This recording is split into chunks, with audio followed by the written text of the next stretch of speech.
Hello everyone, welcome to Nerea Sanchano. I'm a pro ballerina and today we're going to be discovering the ballet dictionary. In order to do the ballet variations and all the tricks, it's extremely important to master these basic steps. All the ballet steps are based and built from these steps that I'm going to be showing to you guys. And I'm also going to be sharing with you the most common mistakes that ballet students and even some pro ballet dancers make. So if you're watching this and you have no idea about ballet, you can learn the most basic and you can even try them at home. And if you are a ballet student or pro ballet dancer watching this video, you can also check these tips and check with yourself if you are doing this or not in your next ballet class. So, let's get started.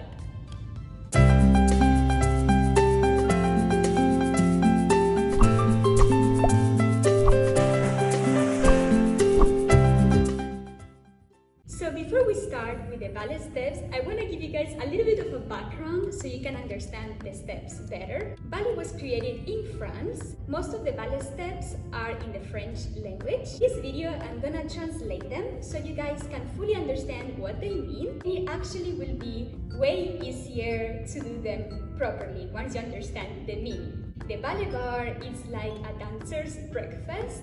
We can't skip it. It's something that prepares us for a full day of rehearsals and performances, but also when we have time off, it's a great way to stay in shape and actually prevent injuries. So it's always win-win. The ballet bar is built from the most simple and basic steps to more difficult ones. We are starting really slow and very gentle. Plier. Comes from the verb plier, which means to fold in French. So we are actually folding our legs. There are two kinds of pliés. Demi-plié, which is little or tiny plié, and grand plié, which is big plié. You can do the pliés in all ballet positions. First position, or second position, or fourth position, or fifth position. First position is one of the most popular ballet positions that many people know. If this is not very comfortable for you yet, you can always make it smaller, as turned out, but ballet dancers should be able to make a straight line in first position. The most common rule for second position is that it should be 1 foot distance from first position, but we all have different bodies, so where your hips are, your heels should be. You can do plié with the arm and up, plié and up, and grand, plié and up, and two. You want to keep the alignment of your knee with your foot and hip. So the most common mistake that happens here is letting your knees go forward, and it's actually really dangerous. There's a big no. You always have to keep pushing back with your knees engaged, rotated from your hips. Pliés are one of the most important steps in order to dance, because if you don't master pliés, you cannot jump, you cannot turn. For grand pliés, we go through a demi-plié, and we try to keep the heels on the floor as much as we can. We are folding our knees as much as we can. When our heels cannot hold, then that's when we lift. And then the first thing that go back are the heels, and then we stretch the knees. The biggest mistake here is allowing our heels to come up before the right time.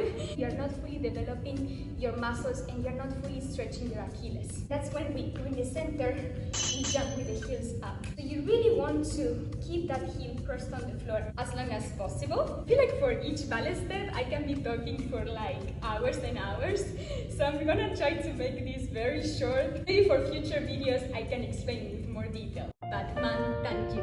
Battement means beat, and tendu means tense. So it's kind of like a tense beat. Usually we do tendus in first position to warm up, and then we move on to fifth position. But for this video, let's keep it simple and let's keep it in first position, which is actually the same way as in fifth, but it's a little bit easier for our hips. We can do tendus to the front, to the side, or or to the back. These are the most common directions. What are the main rules to do a great Padmantan U? We don't want to lead the movement with the toes and then point.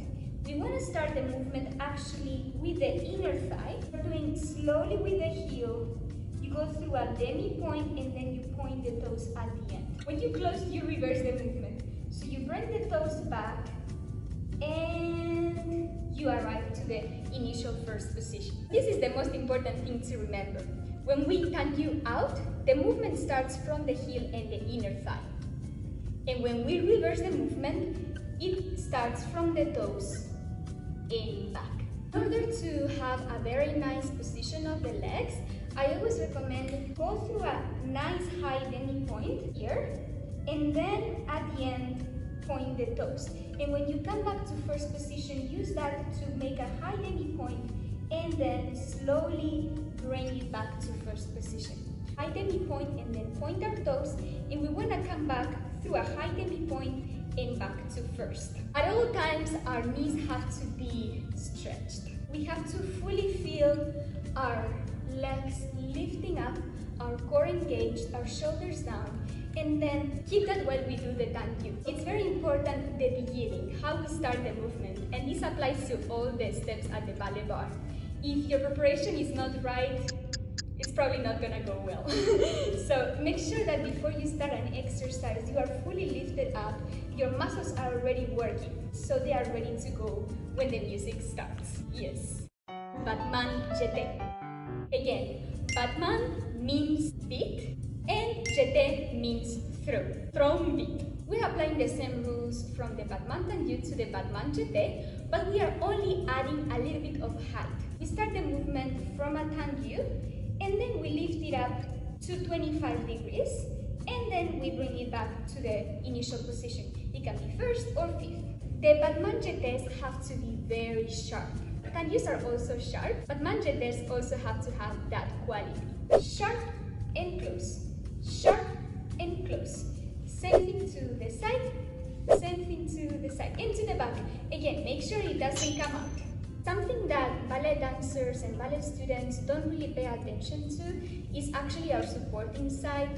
We are very concerned about how our working leg is fully turned out, if your knee is straight, which is very important, but actually I would say that the supporting leg is as important or even more, because this is going to be our base for the center, right? Our goal is not to go on stage with a ballet bar and then place it down and dance with the bar. Our goal is to be able to do all these movements without the bar. You cannot fully grab the bar like cannot live without it, right? The bar is just there to help us. The wrist has to be relaxed. Make sure you are not grabbing with the thumb like that. The thumb has to be on top. The wrist has to go down, the elbow has to go down, the shoulder has to go down. Make sure that you're not actually doing the whole exercise outside of your leg, because that means that if you let go the bar, you have to make sure that whenever you do all these exercises, you are fully on your supporting leg. You are lifting up actually. Make sure you are not sitting like that.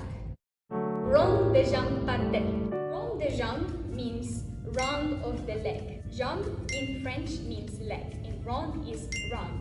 So we could say rond of the leg, and parterre means on the floor. We can do it en dehors, which is also a very common ballet terminology. En dehors means outside, en dedans means inside. Yes, so we are kind of reversing the movement. We start, as always, with a Padmantan U front. Now we want to take the leg to the side, and then we take the leg to the back. So we are making half circles with our legs. Again, very important not to go off your leg. Make sure that you stay over this side.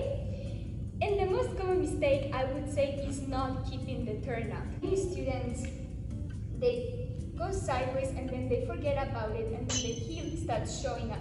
That's something that we don't want to do. I would suggest them to go in front, écarté, so we try to keep the heel facing the front side, and then from here try to keep it to écarté back and then back. And rond de jambe en dedans, it's a little bit easier, but still we have to go from the back, écarté back, side, écarté front, the heel goes forward and close. We can later do rond de jambe in plié, right? Rond de jambe 45 degrees, or even rond de jambe 90 degrees, or even like 180 degrees.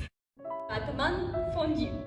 If you have no idea about ballet and you hear the word fondue, you're like, oh, cheese fondue or chocolate fondue. So if you translate the word fondue from French, it means melt. So that's why now it makes sense. When ballet dancers go to a restaurant and they see fondue in the menu, it's like our inside joke. Oh, fondue, fondue. The main purpose of this exercise is to melt both legs together and extend them at the same time. We start with a coup de pied, plié, and then we want to stretch both legs at the same time and both legs in at the same time. Again, we can do this same thing to the side and same thing to the back. From here, this leg has to go out a tiny bit sooner in order for both of them to reach the destination at the same time. So the most common mistake I would say is stretching the supporting leg too early. And then we create this, which is not fondue. This exercise is mainly for jumps. So if you don't really master this, it's gonna be really difficult to do jumps. Same as plié. We are literally doing demi-plié on one leg, right? That's why it's really important to master the pliés. Yes, okay. Battement frappé. This is also a very common drink at the Starbucks. Frappé from French means to hit. Battement frappé we can translate as hit. Some schools teach the battement frappé from the flex position, brushing the floor on the way out. The Russian school where I was trained, wrapping the foot around your leg, supporting leg. So you are like hugging your leg with your foot. And then you go front and back, and then you go to the side, and then coup de pied back is like that, and you go back. Side and front. What's the challenging part of the frappé? We have like fast frappés and more than one in a row. We tend to like just leave the knee there. You always have to bring the knee back. The accents in the frappés are always out, out, out, out. Imagine there's a tambourine, or imagine somebody is holding your leg, right? You have to be able to hit the same spot every time. Adagio.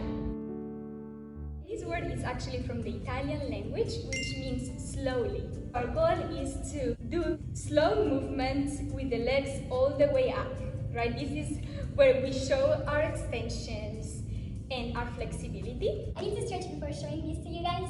We have different steps for adagio. We have développé, we have enveloppé, we have releve de lion, we have penché, we have grand rond de jambe en l'air. Many different steps that we can add to the adagio combination.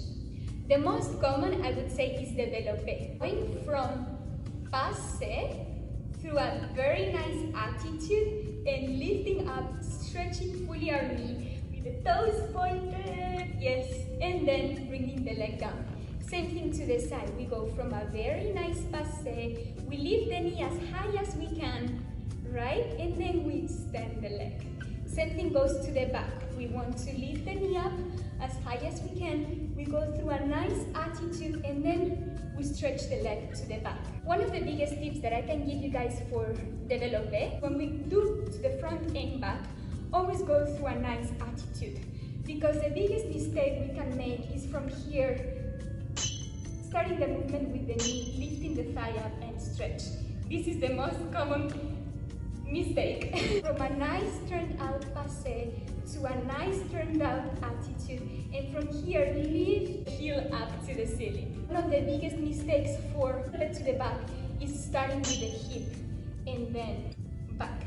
I'm exaggerating. Another very big mistake when we do développé to the back is leaning towards the bar.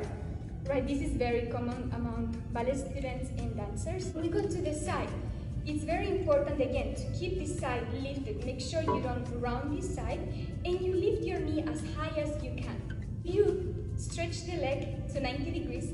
It's actually really hard to lift it after, right? So I recommend you guys to lift your knee as high as you can and then stretch it. Stretch and bend and stretch and bend. This is a very nice exercise to train your extension to the side. Because adagio means slowly. All the movements have to be smooth, have to look effortless and relaxed, even though it's probably one of the most difficult steps. Grand battement. We've been doing battement tendu, battement jeté, battement fondu, battement frappé. Now we have grand battement, which is the biggest of all battements. And again, we do this front, side, back, écarté front or écarté back. If you start the bar by doing a bad battement tendu and a bad battement jeté, probably grand battement is not gonna be very nice. So that's why it's very, very important not to take battement tendu for granted. Many people think, oh, I know how to do a plié, oh, I know how to do a battement tendu. But if you actually don't use the right muscles and if you don't really pay attention to all the little details, you're not gonna achieve a grand battement. Grand battement goes one, ta, ta, ta, or to the side, one, ta, ta, ta, ya, ta, ta, ta, or accent down, and the one, and the one. So the biggest mistakes in the grand battements are actually the same mistakes as in the battement tendus, right? So the hip coming up or leaning towards the bar, especially to the back, not being behind. Grand battements are used for jumps, for big allegro, grand allegro, right? So we are already kind of getting ready to do big jumps in the center. So ballet bar is not just to train the legs, but it's also to train the coordination, which is a huge part of being a ballet dancer. I would say that the ballet bar doesn't just train the legs, it trains the coordination, it trains the musicality, it trains your balance, your speed, trains the muscles to be able to do more difficult steps, to be protected, and especially to prevent injuries. Me as a ballet dancer, I'm actually always discovering little details in all these very simple steps, and there's always room to improve. It's actually very challenging to do them every day correctly. So this was my video for you guys for this week. I hope you guys enjoyed watching, learning some ballet steps, and I hope you guys try them at home because I guarantee you that your body will feel much better after doing simple ballet steps. They help with your posture, your muscles stay active, which is very important. So with this video, I wanted to reach out to all the ballet lovers that don't really know how to do ballet or don't know much about ballet steps. And I hope that in the future, more people will join ballet classes because they are great for your body and they are a lot of fun. Before you go, please kohyuka onegaishimasu, like this video, channel登録 onegaishimasu, subscribe to my recent channel. I'll see you guys next week. Bye bye! Bye bye bye bye! Bye bye!